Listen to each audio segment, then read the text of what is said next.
So, hey guys, welcome back to our YouTube channel. Finally, we are back with our पदार्थ विज्ञान series. इस series में हम लोग ने 3 चैप्टर कंप्लीट कर लिए थे, जिसमें चौथा चैप्टर आज हम लोग कंप्लीट करने वाले हैं, जिसका नाम है द्रव्य निरूपण। द्रव्य सिंपली अगर हम लोग नाम से देखें द्रव्य, तो द्रव्य मतलब एक लेमन लैंग्वेज में ये कह सकते हैं कि द्रव्य एक कुछ फार्मेसी से रिलेटेड है, कुछ मेडिसिन से रिलेटेड है, कुछ ऐसी चीज़ें हैं जो फ्लूइड हैं उनसे रिलेटेड है। ठीक है, द्रव्य का अगर इंग्लिश में मॉडर्न से रिलेट करें तो यही मतलब निकलते हैं, सिंपल सी बात है। बट आयुर्वेद में ये इससे कहीं बढ़कर है। आज हम लोग इसी के बारे में पढ़ेंगे, द्रव्य के बारे में। ये बहुत डिटेल में है, आप अच्छे से पढ़िएगा, क्योंकि ये जो बेसिक कॉन्सेप्ट्स हैं ये फर्स्ट ईयर से लेकर फाइनल ईयर तक आपके काम आएंगे। इसलिए चलिए देखते हैं द्रव्य में क्या क्या है। सबसे पहले इसका सिलेबस देख लेते हैं कि एनसीईआरटी ने क्या क्या चीज़ें द्रव्य निरूपण के अंदर रखी हैं। तो पहला हो गया लक्षण, क्लासिफिकेशन और इन्यूमरेशन की, मतलब कितने टाइप्स के द्रव्य होते हैं, उनके लक्षण क्या होते हैं, क्लासिफिकेशन क्या है उनका। और एक और चीज़ें होती है, जैसे हम लोग इसमें देख रहे हैं द्रव्य में यही चीज़ें आ रही हैं। उसके बाद पंचमहाभूत आ गया, वो तो अलग चैप्टर हो गया। तो हम लोगों को लगा कि हाँ इतनी ही चीज़ें हैं जो द्रव्य में पढ़नी है हम लोग को। लेकिन एक और चीज़ है इम्पॉर्टेंट जो हम लोग को पढ़नी है, वो है ये तमस एज 10th द्रव्य। ठीक है, कि तमस को हम लोग 10th द्रव्य मानते हैं, जिसको हम लोग आयुर्वेद में तम भी बोलते हैं। ठीक है, इसके बारे में भी हम लोग आज ही इसी चैप्टर में पढ़ेंगे। देखो इम्पॉर्टेंट क्या होता है कि जो भी पॉइंट्स सिलेबस के अंदर हैं वो आपको पता होने चाहिए, भले ही इस चैप्टर में पढ़ें किसी और चैप्टर में पढ़ें।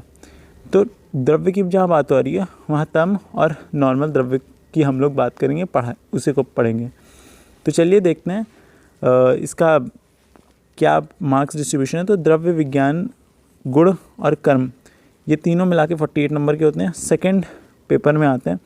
और इससे एमसीक्यू भी आता है, शॉर्ट आंसर भी आता है, लॉन्ग आंसर भी आता है। तो चलिए स्टार्ट करते हैं चैप्टर को, द्रव्य निरूपण। सबसे पहले किसी भी चीज़ को हम लोग पढ़ते हैं तो उसकी निरुक्ति पहले हम लोग को पता होनी चाहिए।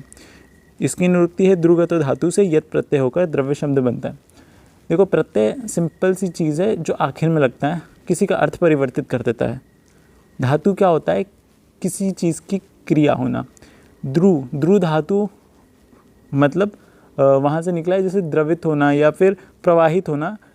ये ध्रु धातु को हम लोग कह सकते हैं कि कोई भी चीज़ बह रही है तो ये जो क्रिया हो रही है, इसका जो धातु अगर हम लोग बात करें तो ध्रु धातु होती है।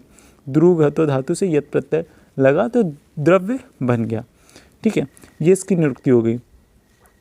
फिर कुछ पॉइंट्स है जो बुकिश लैंग्वेज में लिखे हुए हैं, जो बुक में आपको मिल जाएंगे, और ये आपके एग्ज़ाम पॉइंट ऑफ व्यू से इंपॉर्टेंट हो जाते हैं, क्योंकि एग्जामिनर भी देखता है कुछ टर्म्स होते हैं जो बुक में लिखे होते हैं, उसको वही चाहिए होता है।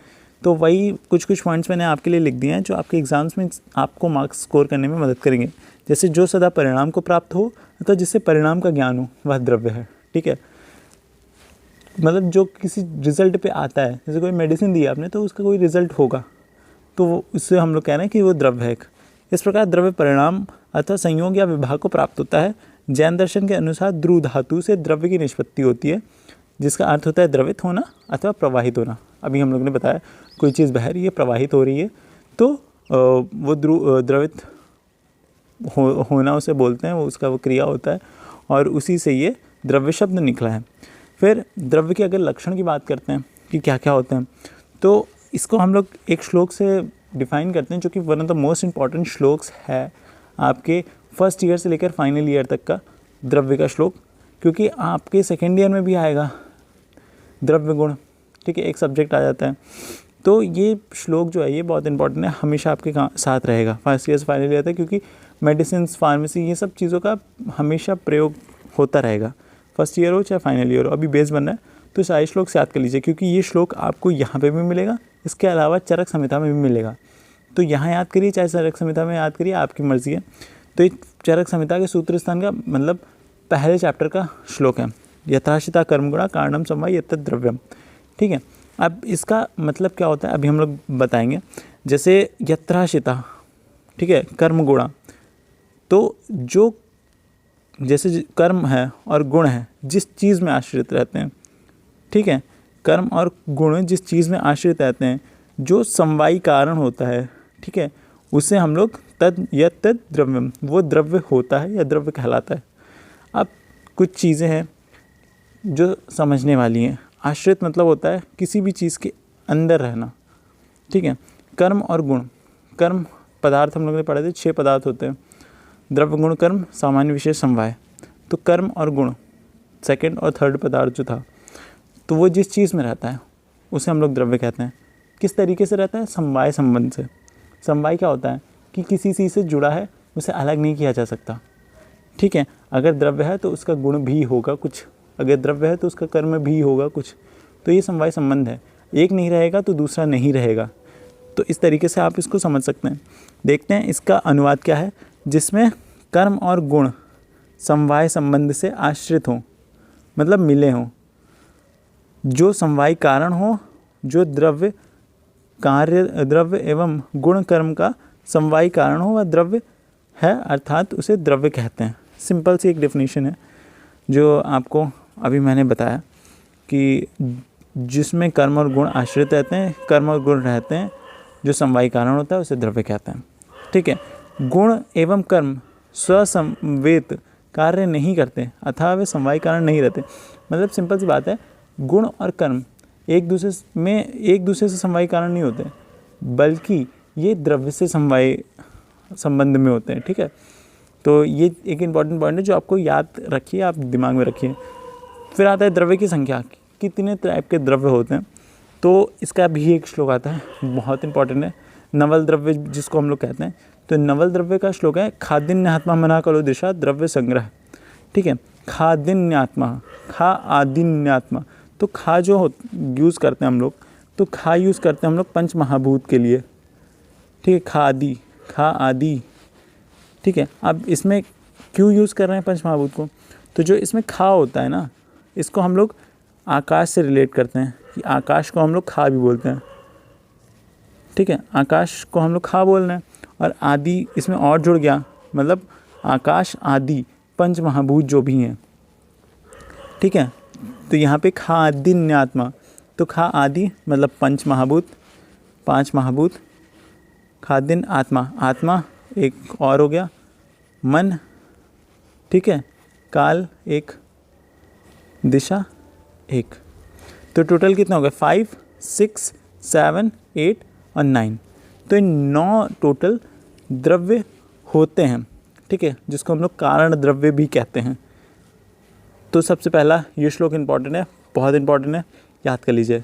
द्रव्य दो टाइप में डिवाइड हुआ, कारण द्रव्य और कार्य द्रव्य। कारण द्रव्य का श्लोक अभी आप लोगों ने पढ़ा, जिसको हम लोग नवल द्रव्य कह रहे थे। इसमें 9 द्रव्य होते हैं, 9 कारण द्रव्य होते हैं, ठीक है।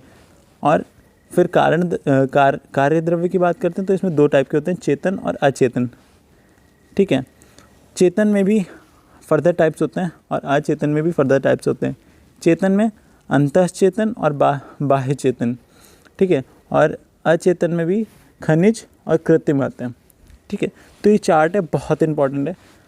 ये ऐसे समझ लीजिए कि ये एक ऐसा चैप्टर है ना, जो आपने पढ़ लिया तो आपके बहुत सारे बेसिक कॉन्सेप्ट्स जो हैं वो क्लियर हो जाएंगे, तो आपको आगे वाली चीज़ों में दिक्कत नहीं होगी। अगर इसी में चीज़ें उलझी रहेंगी तो आगे बढ़ नहीं पाएंगे आप। तो ये बेसिक्स है, आपको पता होना चाहिए। द्रव्य कितने होते हैं? 2 तरीके के, कारण द्रव्य, कार्य द्रव्य। द्रव्य 2 तरीके के, कारण द्रव्य, कार्य द्रव्य। कारण द्रव्य हम लोग ने पढ़ा, खादिन्यात्मा मनोकाल दृश्य द्रव्य संग्रह, मतलब खादिन मतलब खा आदि पंच महाभूत जो होते हैं 5, आत्मा 1 मतलब आत्मा जो हो गई 2, मन, काल और दिशा, टोटल 9 होते हैं कारण द्रव्य। कार्य द्रव्य हम लोग ने देखे 2 होते हैं, चेतन और अचेतन। चेतन में अंतःचेतन, बाह्य चेतन, और अचेतन में भी खनिज और कृत्रिम आते हैं। अब इसमें जैसे अंतःचेतन में देख रहे होंगे 4 हैं, वनस्पति, वानस्पत्य, विरुद्ध और औषध। ये 4 टाइप के होते हैं अंतःचेतन में। बाह्य चेतन में जरायुज, स्वेदज, अंडज और उद्भिद ये होते हैं। इनके बारे में अभी हम लोग डिटेल में पढ़ेंगे। ये एक ओवरव्यू था क्लासिफिकेशन का कि क्या क्लासिफिकेशन होती है द्रव्य की। तो ये टेबल बहुत इंपॉर्टेंट है। फिर उसके बाद चेतन अचेतन द्रव्य और उनके भेद, अभी हम लोगों ने कार्य द्रव्य पढ़ा। इसके बाद हम लोग चेतन अचेतन वाले द्रव्य को देख रहे हैं, मतलब कार्य द्रव्य को देख रहे हैं। तो इसका श्लोक है सनिंद्रियम चेतनम द्रव्यम निरिंद्रियम अचेतनम। ठीक है, सनिंद्रियम चेतनम द्रव्यम निरिंद्रियम अचेतनम। ठीक है, इंद्रिया सहित वर्तमान द्रव्य जो होते हैं, मतलब जिसमें इंद्रियां होती हैं, वो चेतन द्रव्य होते हैं। अन्यथा इंद्रिया रहित वर्तमान द्रव्य अचेतन होते हैं। अचेतन होते हैं, ये थोड़ा स्पेलिंग मिस्टेक होगी। चेतन इस कथन से आत्मा का भी संबंध ग्रहित है। ठीक है, मतलब ऐसे बोल रहे हैं कि जो चेतन द्रव्य होते हैं उसको हम लोग आत्मा से भी रिलेट कर सकते हैं, क्योंकि चेतना आत्मा का ही गुण है। ठीक है, जहाँ आत्मा होगी वहीं पे चेतना होगी। अगर आत्मा नहीं है तो चेतना नहीं होगी। चेतना मीन्स क्या होता है? कॉन्शियसनेस। ठीक है, कि जैसे मुझे पता है मैं क्या कर रहा हूँ, आपको पता है आप क्या कर रहे हैं, तो इसे कहते हैं चेतना, कॉन्शियस है। अभी यही चीज़ अनकॉन्शियस हो गया, चेतना नहीं है, पता नहीं क्या कर रहे हैं। ठीक है, तो वही चीज़ होती है जो चेतना होती है, उसको कॉन्शियसनेस बोलते हैं। वही आत्मा से भी हम लोग रिलेट कर रहे हैं यहाँ पे। इसी कारण शरीर जीवित रूप में रहता है। ठीक है, चेतना नहीं है तो शरीर जीवित रूप में नहीं रहेगा, उसको नहीं पता क्या हो रहा है क्या नहीं हो रहा है। उसके अभाव में शरीर मृत अर्थात अचेतन रूप में हो जाता है। ठीक है, तो ये कुछ चीज़ें थी, आपको समझ में आ गई होंगी आई होप। नहीं समझ में आई, कमेंट बॉक्स खुला है, आराम से लिखिए, सारे आंसर्स मिलेंगे। फिर चेतन के भेद क्या होते हैं? ठीक है, तो इसमें भी एक श्लोक आता है। ठीक है, ये आपको याद हो रहा है, बढ़िया है। नहीं याद हो रहा तो कोई बात नहीं, आगे बढ़ जाइएगा, क्योंकि जो इंपॉर्टेंट श्लोक होते हैं मैं बताता हूँ, और कोई बहुत इंपॉर्टेंट श्लोक नहीं है ना, तो ठीक है जाने दो, इसके बगैर भी आपका काम चल जाएगा। तो इसमें भी है चेतना के भेद। तस्मात् चेतनामपि द्वेध अंतश्चेतन बाह्यंतर चेतनम चेतनश। ठीक है, तो ये दो टाइप के चेतन होते हैं, अंतश्चेतन और बाह्य अभ्यंतर चेतन। ठीक है, अंतश्चेतन में इस वर्ग में चेतना बाह्य रूप में स्पष्ट परिलक्षित नहीं होती। इस वर्ग में 4 भेद होते हैं। ठीक है, इसमें मतलब ऐसे कह रहे हैं कि स्पष्ट रूप से नहीं दिख रही है। अंतश्चेतन मतलब अंदर है। कौन कौन से 4 हैं? वनस्पति, वानस्पत्य, विरुद्ध और औषध। वनस्पति क्या होता है? इसमें पुष्प अपनी कणिकाओं द्वारा ढके रहते हैं, इस कारण से वह दिखलाई नहीं पड़ते, जैसे वट और गूलर। ठीक है, ये बहुत इंपॉर्टेंट है, बहुत ज़्यादा इंपॉर्टेंट है। वानस्पति क्या है? इसमें फूल और फल दोनों प्रत्यक्ष रूप से दिखाई देते हैं, जैसे जो फ्लावर होता है और जो फ्रूट होता है दोनों अच्छे से दिख रहा है हम लोगों को, जैसे हो गया आम या फिर हो गए जामुन। इसमें हम लोग को फल भी दिख रहा होता है कि हाँ वो आम लटका हुआ है, और इसके फूल भी अच्छे तरीके से दिख रहे होते हैं। तो इसको हम लोग कहते हैं वानस्पत्य। वनस्पति में नहीं था, वनस्पति में क्या था? पुष्प अपनी कणिकाओं द्वारा ढके रहते हैं। ठीक है, मतलब बड के फॉर्म में रहते हैं, इस कारण से वो दिखाई नहीं पड़ते हैं। वट और गूलर हो गए। वनस्पति में पता चल गया आम और जामुन हो गए, इसमें दिख रहा है सब कुछ। विरुद्ध में इनकी लताएँ फैली होती हैं, जिसको हम लोग टेंड्रिल्स भी कहते हैं। ठीक है, इनकी लताएँ फैली होती हैं अथवा गुल्म के रूप में होती हैं, जैसे गिलोय हो गया। ठीक है, फिर औषध की बात करते हैं। जो नॉर्मली फैबेसी फैमिली के जो मेंबर्स होते हैं वो आ जाते हैं इसमें विरुद्ध में। औषध में बात करते हैं, फल पकने पर जो नष्ट हो जाए वह औषध है, जैसे गोधूम। ठीक है, जो एनुअल प्लांट्स होते हैं, जो एक बार फल आता है उसके बाद ख़त्म हो जाते हैं, जैसे गेहूँ हो गया, गोधूम कहते हैं गेहूँ को। ठीक है, फिर बाह्य अभ्यंतर चेतन। इस वर्ग में चेतना बाह्य तथा अभ्यंतर उभयतः परिलक्षित होती है। इसके भेद निम्नस्थ हैं। ठीक है, थोड़े से कठिन इंग्लिश, मतलब कठिन हिंदी जो है यहाँ पे लिखी हुई है। आप इस चीज़ से अपनी वोकैब जो हिंदी की है आपकी बढ़ा सकते हैं, और एग्ज़ाम्स में लिखेंगे तो ऑफ कोर्स आपको ज़्यादा मार्क्स मिलेंगे। तो पहला है जरायुज, अंडज, स्वेदज और उद्भिज।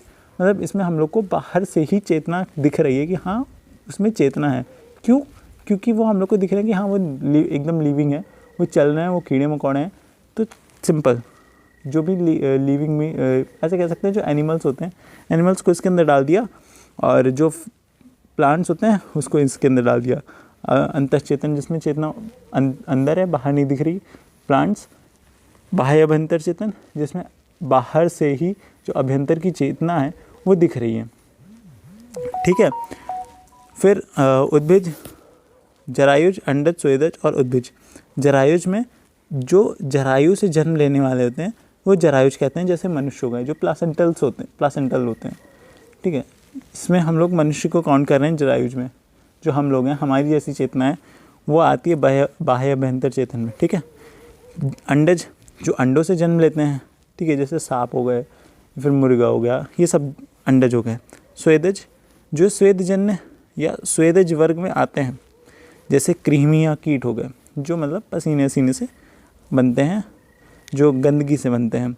उद्भिज जो पृथ्वी के भीतर से निकलने वाले को उद्भिज कहते हैं, जैसे इंद्रगोप बीरबहुटी जो होता है उसे हम लोग कहते हैं।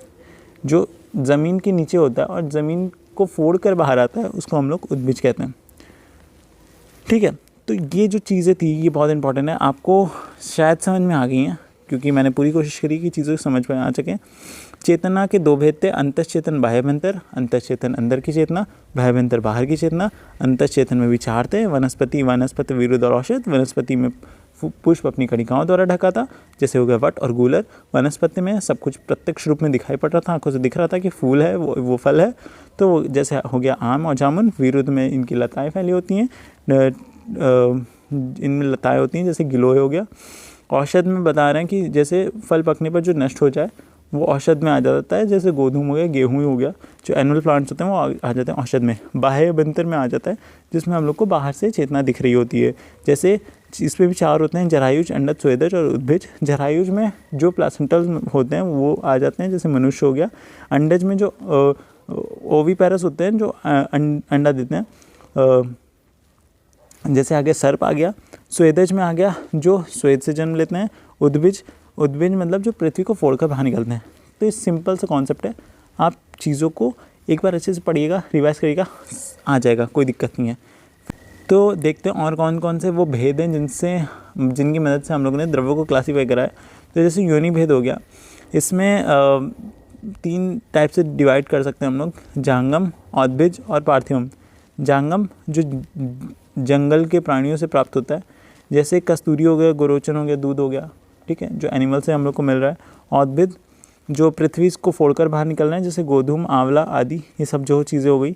भौम या फिर पार्थिव द्रव्य जो भूमि से निकलते हैं, जिसको हम लोग मिनरल्स या ओर्स भी कहते हैं, वो आ गया भौम या पार्थिव द्रव्य, ठीक है। ये 3 टाइप्स होते हैं, सिंपल जंगम द्रव्य जो एनिमल से चीज़ें मिल रही, कैटल से चीज़ें मिल रही। औद्भिद जो पृथ्वी को फोड़कर बाहर निकल रहे हैं, जैसे प्लांट्स हो गए या बाकी चीज़ें जो होती हैं जो पृथ्वी से निकलती हैं, उससे जो चीज़ें मिल रही हैं वो औद्भिद या वनस्पतिक हो गई। भौम या पार्थिव जो मिनरल्स और ओर्स होते हैं वो इसमें आ गए, ठीक है। तो ये योनि भेद हो गया। उसके बाद प्रयोग भेद, कि मतलब प्रयोग जो करते हैं उसके मदद से हम लोग कैसे द्रव्य को क्लासीफाई करते हैं। तो इसमें पहला पॉइंट है, चक्रपाणि दत्त ने औषध द्रव्य एवं आहार द्रव्य भेद से 2 प्रकार के द्रव्य माने हैं। औषध द्रव्य प्रयोग में शरीर में शीत, उष्ण आदि गुणों के आधार पर, एवं आहार द्रव्य से शरीर में रस आदि धातुओं का पोषण होता है, ठीक है। सिंपल सी बात है, जो औषध द्रव्य होंगे उनके अंदर कुछ ना कुछ गुण होंगे और गुणों के अनुसार ही जो बॉडी में जिस चीज़ की कमी होगी उसकी वृद्धि करेंगे और जिस चीज़ की वृद्धि होगी उसके क्षय करेंगे, ठीक है। जैसे अगर हम लोग को ठंडक लग रही है तो हम लोग एक उष्ण द्रव्य खा लेंगे, जिससे हम लोगों को जो शीत वाली चीज़ होगी वो कम हो जाएगी और उष्णता बढ़ जाएगी शरीर में, तो वो औषध द्रव्य हो गई हम लोगों के लिए। लेकिन वही चीज़ अगर हम लोग खा रहे हैं अपनी रसादी धातुओं का पोषण करने के लिए, मतलब हम लोग अपनी बॉडी को न्यूट्रिशन प्रोवाइड करने के लिए खा रहे हैं, वो आहार द्रव्य में आ गई। तो 2 टाइप के हो गए, औषध द्रव्य और आहार द्रव्य। फिर एक आता है रसभेद। रसभेद से द्रव्य को 6 प्रकार में बताया गया है, जैसे मधुर स्कंद, अम्ल स्कंद, लवण स्कंद, कटु स्कंद और तिक्त स्कंद एवं कषाय स्कंद, ठीक है। दोष, कर्म एवं स्वास्थ्यवृत्त भेद। तो इसमें सबसे पहला आ जाता है दोष प्रशमक, धातु प्रदूषक और स्वास्थ्य कारक। तो इसमें एक श्लोक आता है जो वन ऑफ द इम्पॉर्टेंट श्लोक है आपके BMS के फर्स्ट ईयर के लिए, आप चरक संहिता में पढ़ेंगे। इसमें भी है कि किंचित दोष प्रशमनम, किंचित धातु प्रदूषणम, स्वास्थ्यवृतम मतम किंचित त्रिविधम द्रव्यम उच्यते। तो 3 टाइप के द्रव्य बताए गए हैं किस उसमें क्लासिफिकेशन में, दोष, कर्म एवं स्वास्थ्यवृत्त भेद, कि मतलब कुछ दोष को शांत करते हैं, ठीक है। दोष प्रशमक मतलब दोष को जो शमन करते हैं, धातु प्रदूषक जो धातुओं का प्रदूषण करते हैं, और स्वस्थ कारक मतलब जो स्वस्थवृत्त के लिए होते हैं वो। ये 3 टाइप के द्रव्य के भेद हम लोग ने इसमें देखे, क्लासिफिकेशन देखा। अब चलते हैं नेक्स्ट उस पर। तो नेक्स्ट है आहार द्रव्य भेद। ठीक है, तो इसमें सबसे पहले चरक ने आहार द्रव्यों को 12 वर्गों में बांटा है। ये इंपॉर्टेंट क्वेश्चन आ जाता है कि आहार द्रव्य भेद बताओ और चरक के जो 12 वर्ग थे उनके नाम लिखो। तो इसमें आ जाता है शूक, शमी, मांस, शाक, फल, हरित, मद, जल, गोरक्ष, इक्षु, कृतान्न और आहार उपयोगी। ठीक है, तो ये 12 वर्ग हैं इसके, इन सबको याद करना है। ऐसे एक राइम में याद कर लिए, शूक, शमी, मांस, शाक, फल, हरित, मध्य, जल, गोरख, इक्षु, कृतान्न और आहार उपयोगी। मतलब कुछ एक उसमें कर लीजिए, कुछ एक उसमें कर लीजिए। शूक, शमी, मांस, शाक, फल, हरित, ठीक है, ये एक बार में कर लिया 6। फिर मध्य, जल, गोरख, इक्षु, कृतान्न और आहार उपयोगी, ये एक बार में कर लिया। तो 12 को 6-6 पार्ट में डिवाइड करके जल्दी जल्दी आप याद कर सकते हैं। तो शूक में आ जाता है शाली, यव, गोधूम। शमी में आ जाता है मुद्ग, माश और कुलथ। फिर मास में आ जाता है प्रसह, भूमिशय, वारिशय, वरीचय, जांगल, विशिकर, प्रतुद। तो इसमें कोई भी 2-2 आप याद कर लीजिए ताकि एग्ज़ाम में क्वेश्चन आए तो आप लिख पाएँ। ठीक है, ये सारी चीज़ें हो गई। हरित में जैसे जो सब्जियां आ जाती हैं, नींबू, मूली। फल में आ जाता है मुनक्का, खजूर, ये सब आ जाता है। शाक में मकोए, चौराई, ठीक है, सरसों, त्रिपुष, ये सब आ जाता है। मांस में वही जो अलग अलग टाइप के मांस होते हैं वो आ जाता है। मध्य में वही जो अल्कोहल वाले आ जाते हैं, अरिष्ट, आर्स, आसव, सुरा। ठीक है, जल में आ जाता है दिव्य, भौम। ठीक है, और गोरक्ष में आ जाता है गोदुग्ध आ जाता है, दही आ जाता है, घृत आ जाता है, मक्खन आ जाता है। ठीक है, ये सारी चीज़ें आ जाती हैं गोरक्ष में। और इक्षु में जो गन्ने से चीज़ें मिलती हैं जैसे गुड़ हो गया, मधु हो गया, चीनी हो गया, तो ये सब आ गया। और कृतान्न में पेया, विलेपी, मांड, सत्तू। ठीक है, ये आप अष्टांग हृदय में आगे वाले चैप्टर्स में पढ़ेंगे, आएगा उसमें पेया, मांड क्या होता है, सत्तू क्या होता है, विलेपी क्या होता है, तो ये सब आएगा। और आहार उपयोगी जो आहार की तरह यूज़ करते हैं, जैसे तेल हो गया, लवण मतलब नमक हो गया, हींग हो गया, ये सारे मसाले आ जाते हैं इसमें। तो ये 12 वर्ग थे जो चरक ने बताए हैं आहार द्रव्य के। तो आहार द्रव्य से 12 वर्गों में बांटा है चरक ने। फिर सुश्रुत ने भी बांटा है। सुश्रुत ने 2 वर्गीकरण कर दे, द्रव्य वर्ग और अन्य वर्ग। द्रव्य वर्ग में जो लिक्विड वाली चीज़ें होती हैं वो आ गई, अन्य वर्ग में जो सॉलिड वाली चीज़ें होती हैं जो हम लोग खाते हैं वो आ गया। द्रव्य वर्ग में जल वर्ग, क्षीर वर्ग, दधि वर्ग, तर्क वर्ग, घृत वर्ग, तैल वर्ग, मधु वर्ग, इक्षु वर्ग, मध्य वर्ग और मूल वर्ग आ जाता है। अन्य द्रव्य में आ जाता है शाली वर्ग, कुधान्य वर्ग। ठीक है, इसी तरीके से और सारी चीज़ें आ जाती हैं। तो ये बहुत इंपॉर्टेंट नहीं होता है, बट हाँ पता होनी चाहिए कौन कौन से 2 वर्ग हैं, और 2 वर्ग में कुछ कुछ का नाम याद कर लीजिए। सारे का नाम याद करना बहुत इंपॉर्टेंट नहीं है और इतना नहीं आता ये। फिर कर्म भेद से, तो कर्म भेद से महर्षि चरक ने सूत्र स्थान के 4th अध्याय में 50 महाकषायों का, तथा सुश्रुत ने सूत्र स्थान में 38वें अध्याय में 37 गुणों का कर्मानुसार विस्तृत वर्णन किया। तो ठीक है, ये आप आगे पढ़ेंगे कर्म भेद से कैसे कैसे होते। तो 50 महाकषाय भी आप पढ़ेंगे चरक संहिता में। ठीक है, 4थे अध्याय में। तो एक और टॉपिक जो आपके सिलेबस में दिया हुआ था, तमस।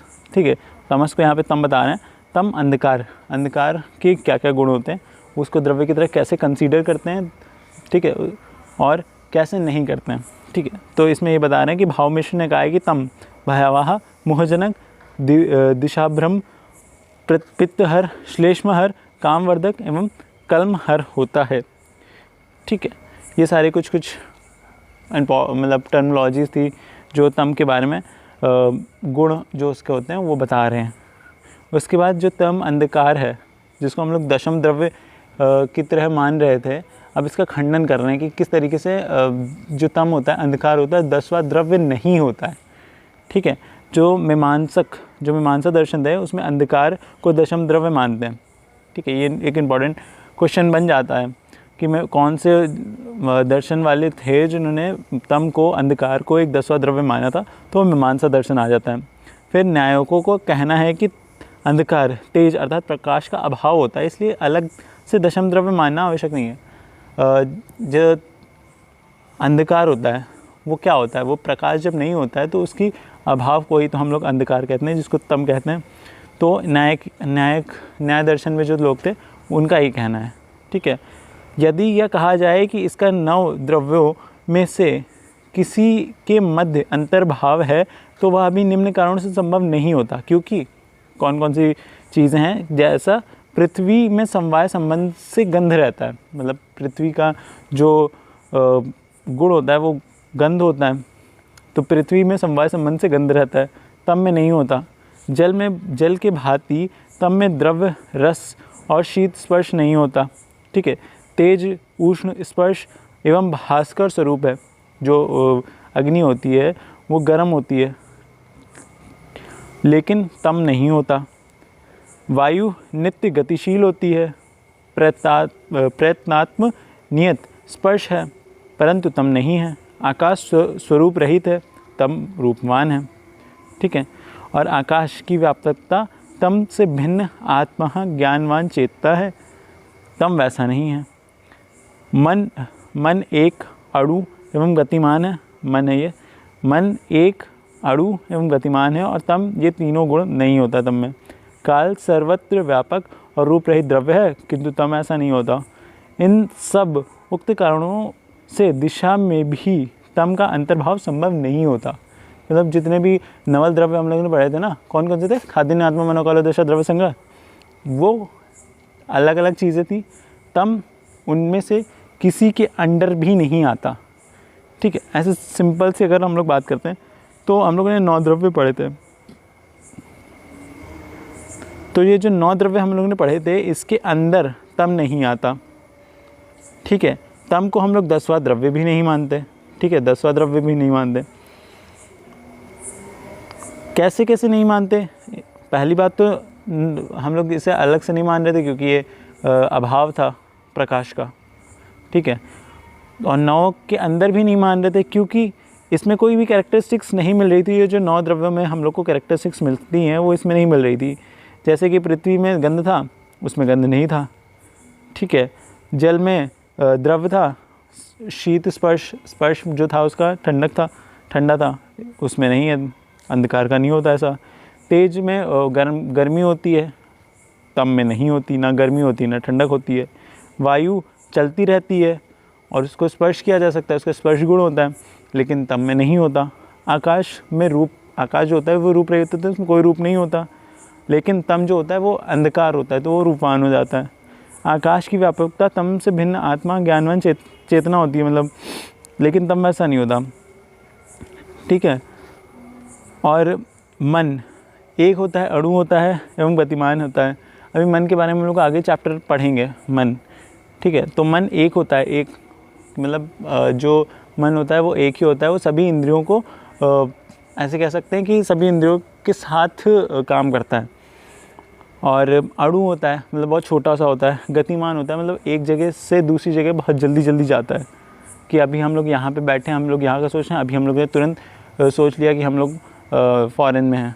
तो ये सारी जो सोचने वाली चीज़ें होती हैं, मन वाली चीज़ होती हैं, वो अलग अलग भटकता रहता है, मन चंचल होता है। तो ये मन में हम लोग आगे पढ़ेंगे, लेकिन तब में तीनों गुण नहीं होता।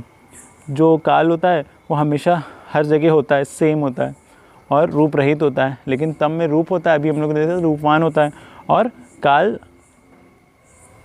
के जैसे सर्वत्र नहीं व्यापक होता है ये। इन सब उक्त कारणों से दिशा में भी तम का अंतर्भाव संभव नहीं होता। तो ये कुछ चीज़ें थी इम्पॉर्टेंट जो आपके लॉन्ग में आ सकती हैं।